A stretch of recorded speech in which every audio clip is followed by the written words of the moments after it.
Rejection is the silent leash around people's necks, guiding their choices more than they realize. Niccolò Machiavelli would whisper in your ear, tear that leash apart, and the world bows down to you. Yet most never do. Somewhere out there, a young man is paralyzed, staring at his phone, never sending that message to the woman he dreams about because the possibility of no terrifies him. In another place, a manager stays quiet in a meeting, holding back his ideas because he dreads disagreement. They are prisoners, locked inside an invisible cell built from fear. The jailer is rejection. But here's the twist. Rejection is not your enemy. It can be your most dangerous ally, your hidden weapon. Those who master it become unpredictable, untouchable, and powerful. In this guide, we're going to explore how Machiavelli's ruthless insights transform rejection from a curse into leverage. You will discover why those at the top of society hunt for rejection and how you can adopt their tactics to dominate every arena of life. By the end, you'll understand why fearing rejection strips you of respect, while embracing it makes you unforgettable. So write this into your identity. I welcome rejection. One, the psychological prison of rejection. Let's start with the mental trap. Most people have handed their lives over to rejection without ever realizing it. They treat it as an executioner, when in reality, it's only a shadow. Science proves the brain responds to rejection the same way it responds to physical injury. When you're turned down, when someone excludes you, your brain lights up in the same regions as if you've been struck. This wiring once had a purpose. For early humans, exile from the tribe meant certain death, alone, hungry, exposed to predators. So nature gave us an emergency alarm to panic when rejection loomed. But here's the problem. You don't live in caves anymore. Yet that ancient siren still screams every time you risk disapproval. It's why you hesitate, why you shrink back, why you avoid. This primitive reflex keeps you docile, predictable, and small. Think of every turning point in your life. How many choices did you avoid? Not because you couldn't, but because you feared no. The career you never applied for, the relationship that never started, the idea that stayed locked in your head. All of it shaped by this outdated alarm system. And here's the truth Machiavelli would slap across your face. When you fear rejection, you hand over your strings for others to pull. You become manipulable. You tailor your words to please. You trim your ambitions to fit inside other people's comfort zones. You dilute yourself until there's nothing left but a bland echo.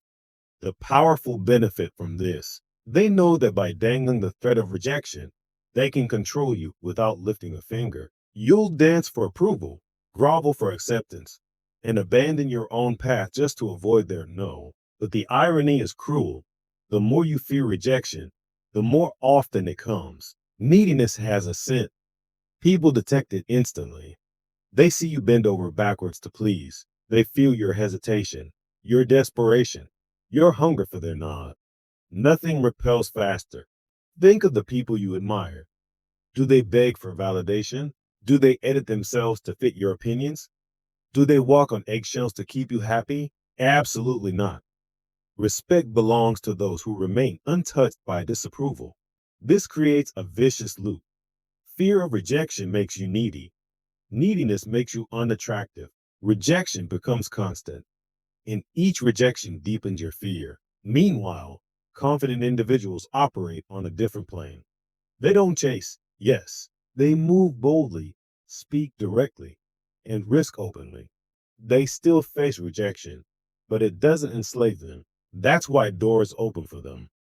That's why their voices carry weight. They are free, and freedom terrifies those who wish to control. Write this down. Fear cannot chain me. To Machiavelli's ruthless view. Machiavelli, centuries ago, observed what still holds true.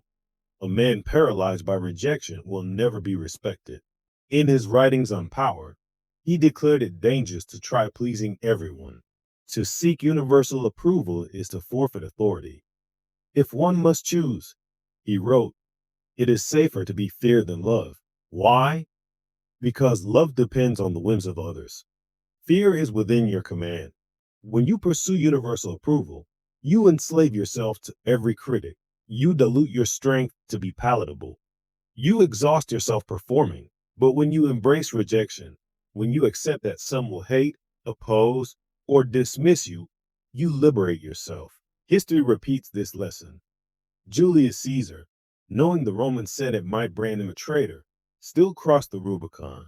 That single act of defiance transformed him into the ruler of Rome. Steve Jobs was expelled from his own company, rejected by those he had elevated. Years later, he returned, fiercer, building Apple into a force that reshaped technology and culture. Neither man avoided rejection.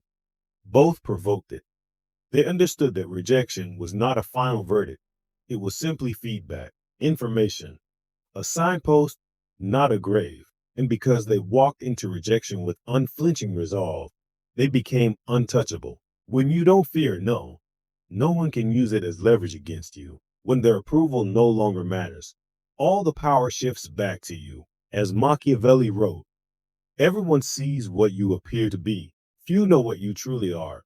Those who dread rejection must constantly perform, putting on masks, hoping the crowd claps. But those who embrace it, they reveal their real force, and that force cannot be ignored. Etch this into your mind. I am untouchable. 3. The dark psychology of rejection. Here's the part almost nobody understands.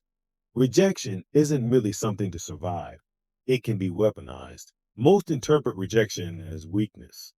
In truth, it is evidence of boldness. Ask yourself, who is more rejected? The timid soul who plays it safe, or the risk taker who swings for greatness? The answer is obvious. The ones daring enough to lead, innovate, and disrupt are the ones who face rejection daily. Entrepreneurs get rejected by investors. Artists get rejected by critics. Innovators get mocked by traditionalists. Revolutionaries get rejected by institutions. And yet, these are the figures who change the world. Why? Because rejection is resistance, and resistance is proof you're making impact. This is the principle of desensitization. Rejection is like lifting emotional weights. Every no toughens you. Every dismissal thickens your armor. Every criticism increases your endurance. Meanwhile, those who avoid rejection stay fragile. Their comfort zone becomes a cage, leaving them brittle when life finally slams them down. Seek rejection, and you become bulletproof. Hear it often enough, and the sting evaporates. Suddenly, rejection has no grip on you. And when you radiate that indifference, something counterintuitive happens. People chase you. Human nature runs on scarcity. What seems rare becomes valuable. When you don't crave their approval, they crave yours. Think of the most magnetic figure in any room. It's rarely the one trying hardest to impress. It's the one who moves effortlessly, comfortable alone, laughing without scanning for reactions. That aura of indifference pulls others in like gravity. It signals value. It whispers, I don't need you, but maybe you need me. That's power. That's influence. And all of it begins with reframing rejection. Even if you still feel the sting of rejection, don't let it dictate your behavior. This is called emotional regulation. You acknowledge the emotion, but choose the response. The weak react. The strong decide.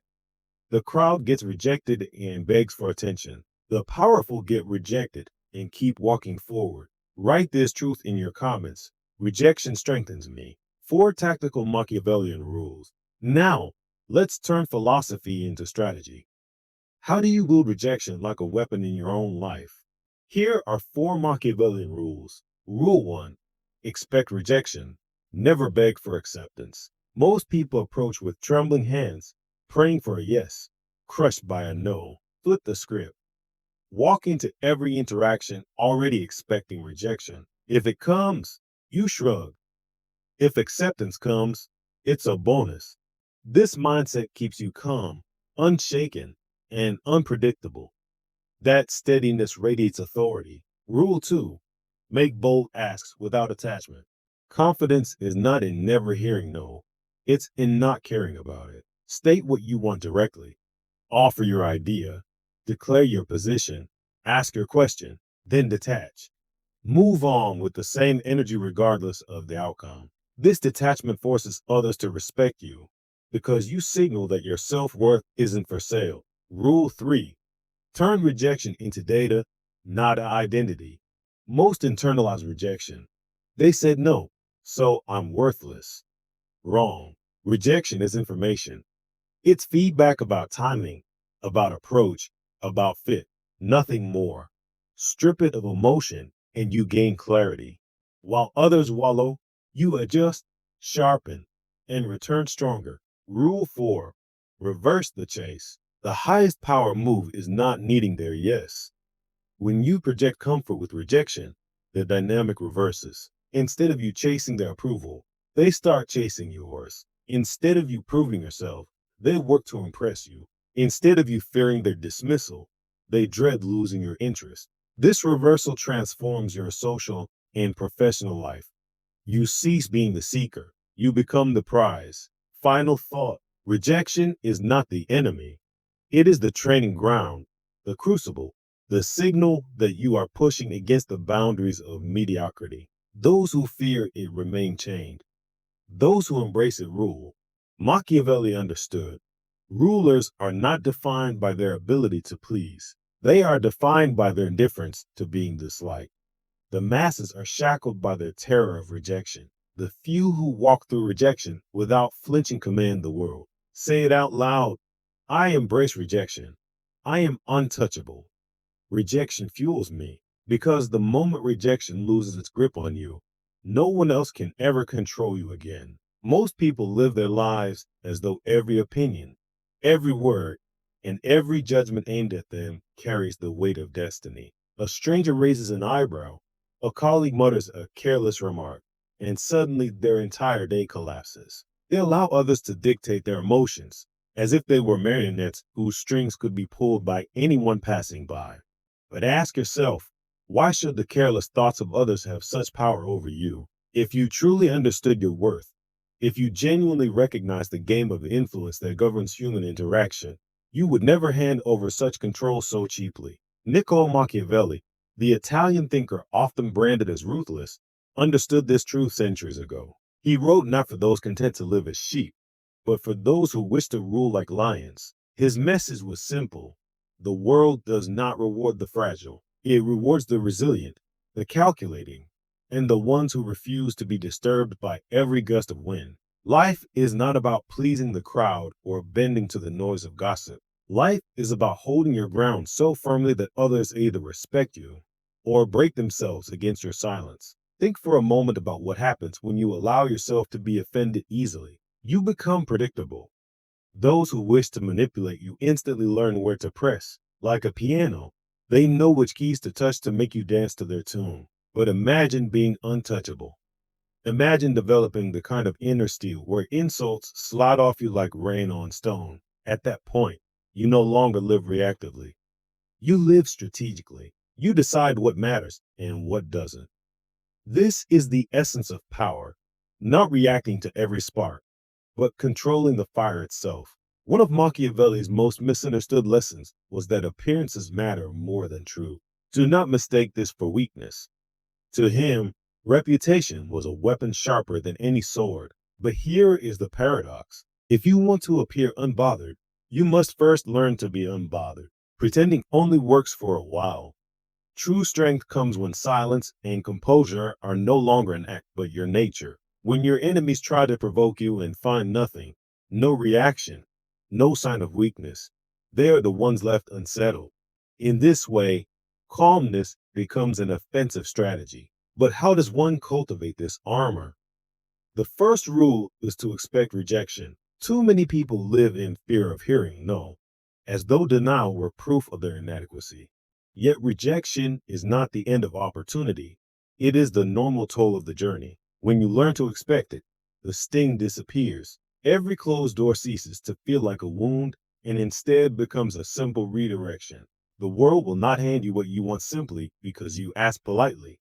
Understand that rejection is inevitable, and suddenly it no longer bothers you. You remain steady while others crumble. The second rule is to understand that power belongs to those who use silence wisely. Weak men chatter endlessly, exposing their plans, their frustrations, their insecurities.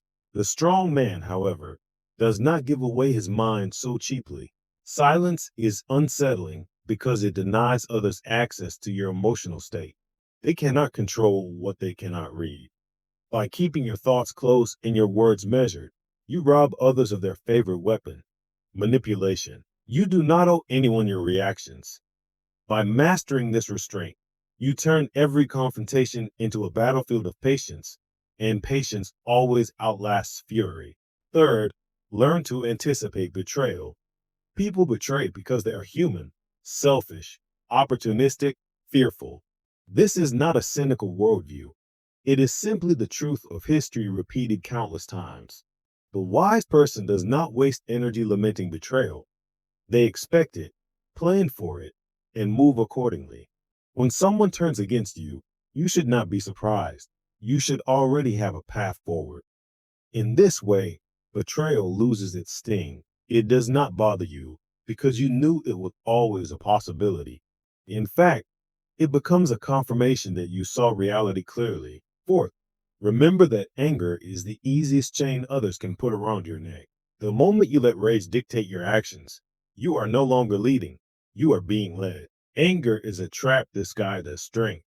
Those who provoke you know this well. They aim to drag you into the mud where you cannot think clearly. But when you refuse to be provoked, you turn their plan against them. Your calmness enrages them.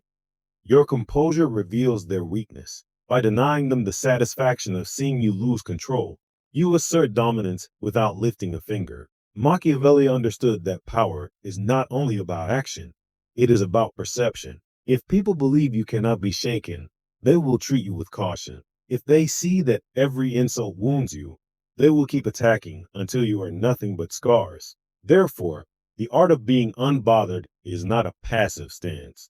It is an active strategy. It is the art of making your enemies waste their energy while you conserve yours. It is about standing so firmly in your self-possession that others tire themselves out trying to move you. Think about history's great leaders.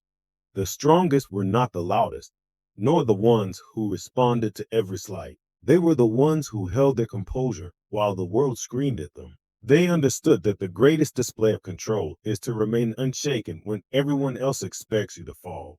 To cultivate this in yourself, you must detach from the shallow need for validation. Compliments and insults must mean little to you. Both are attempts to shape your self-image from the outside. True confidence comes from shaping it yourself. The next time someone insults you, pause. Instead of reacting instantly, observe. Notice how badly they want you to respond. Realize the power you hold in withholding that reaction. Your silence is not weakness.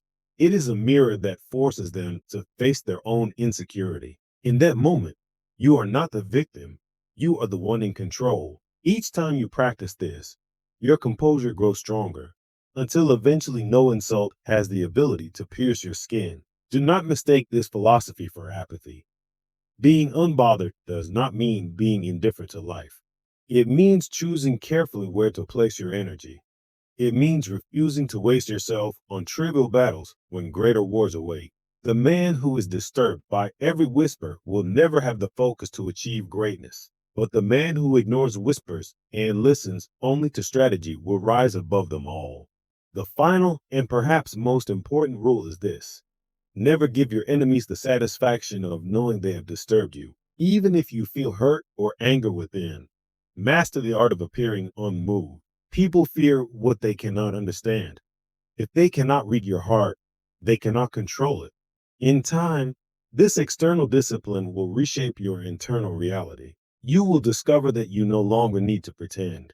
You will actually feel untouchable. And that is the moment when no one, friend or enemy, can truly bother you. Remember, in a world where most people live as fragile glass, shattering at the slightest pressure, your task is to become stone.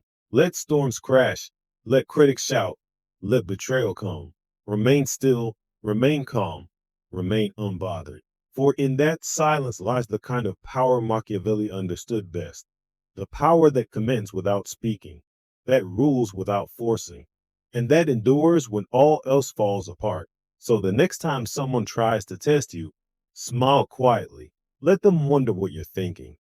Let them exhaust themselves in the attempt to move you. Because when you cannot be bothered, you cannot be broken. And that, above all, is the mark of true strength.